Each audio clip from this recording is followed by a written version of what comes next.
Selamat datang kembali. Kali ini kita mau bedah satu bahan yang menarik banget nih. Sebuah renungan dari NDC Ministry, judulnya The Costly Yes, tanggal 16 Agustus 2025. Fokusnya ke cerita yang, ya mungkin udah sering Anda dengar ya, Kejadian 22, soal Abraham dan Ishak. Iya, kisah yang sangat terkenal itu. Pengorbanan Ishak. Betul. Nah, misi kita sekarang ini, kita mau coba gali lebih dalam lagi. Gimana sih renungan ini melihat makna di balik perintah Tuhan yang, wah, sulit banget itu. Kaitannya apa sama iman, terus ketaatan, sama percaya pada rencananya.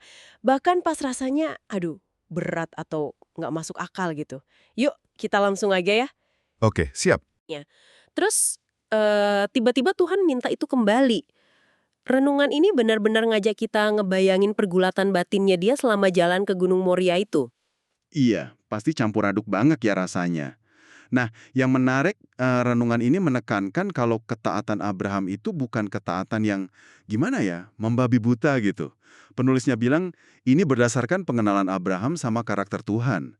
Dia kan udah jalan bareng Tuhan. Udah ngerasain sendiri Tuhan itu setia. Eh, jadi bukan sekedar pokoknya nurut. Bukan sekedar itu. Jadi, imannya Abraham ini, menurut sumber ini ya, itu dasarnya keyakinan pada kebaikan Tuhan. Meskipun perintahnya, ya ampun kok kayak gini gitu. Dia nggak ragu sama niat baik Tuhan di baliknya. Hmm, oke. Jadi itu inti dari The Costly Yes ya. Jawaban ya yang mahal. Kesediaan buat menyerahkan sesuatu yang nilainya mungkin, wah, lebih dari nyawanya sendiri kali ya. Ya.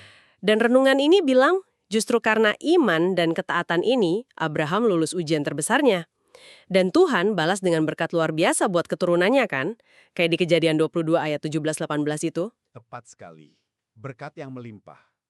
Nah, ini nyambungnya ke kita gimana? Renungan ini ngaitin ini ke situasi kita sehari-hari. Mungkin pas kita ngerasa, Tuhan minta kita lepasin sesuatu yang kita sayang banget. Atau pas lagi hadapin situasi yang, aduh sakit gitu rasanya. Kayak ujian gitu ya. Ya, kayak ujian. Pesannya jelas sih, ini bukan buat nyelakain kita, tapi bagian dari rencana Tuhan buat murniin iman kita, biar naik level gitu. Intinya, ya taruh harapan kita pada Tuhan. Oke. Terus ada saran praktisnya juga nggak nih di renungannya? Ada. Renungan ini nyaranin kita bangun iman lewat hubungan yang deket, intim. Tiap hari sama Yesus Kristus. Jangan ngandelin pengertian kita sendiri atau kekuatan kita. Tapi, jadiin Yesus itu, kalau kata renungan ini, jangkar hidup kita, pengharapan kita. Jangkar ya. Kedengaran simpel tapi dalam ya. Fondasinya di situ berarti. Fondasi banget. Terus ada kutipan bagus di akhir dari J.D. Greer, dirangkum jadi hikmat hari ini gitu di renungannya.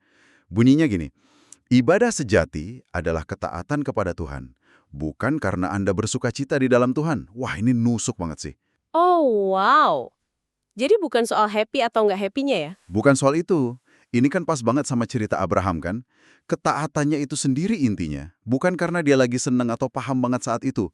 Pokoknya taat. Jadi, kalau kita simpulkan nih ya dari renungan The Costly Yes ini, iman sejati itu seringkali butuh ketaatan yang mahal harganya, perlu bilang ya meskipun konsekuensinya besar, percaya sama rencana Tuhan yang mungkin belum kelihatan jelas, lewatin ujian berat, tapi hasilnya ya itu tadi, iman yang lebih murni, terus ada berkat juga.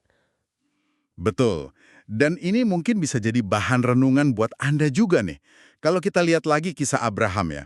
Gimana kalau kesadaran kita soal potensi biaya atau pengorbanan dalam komitmen kita, mau itu di iman, hubungan, atau tujuan hidup? Gimana kalau kesadaran itu justru bisa bikin komitmen kita jadi lebih dalam maknanya?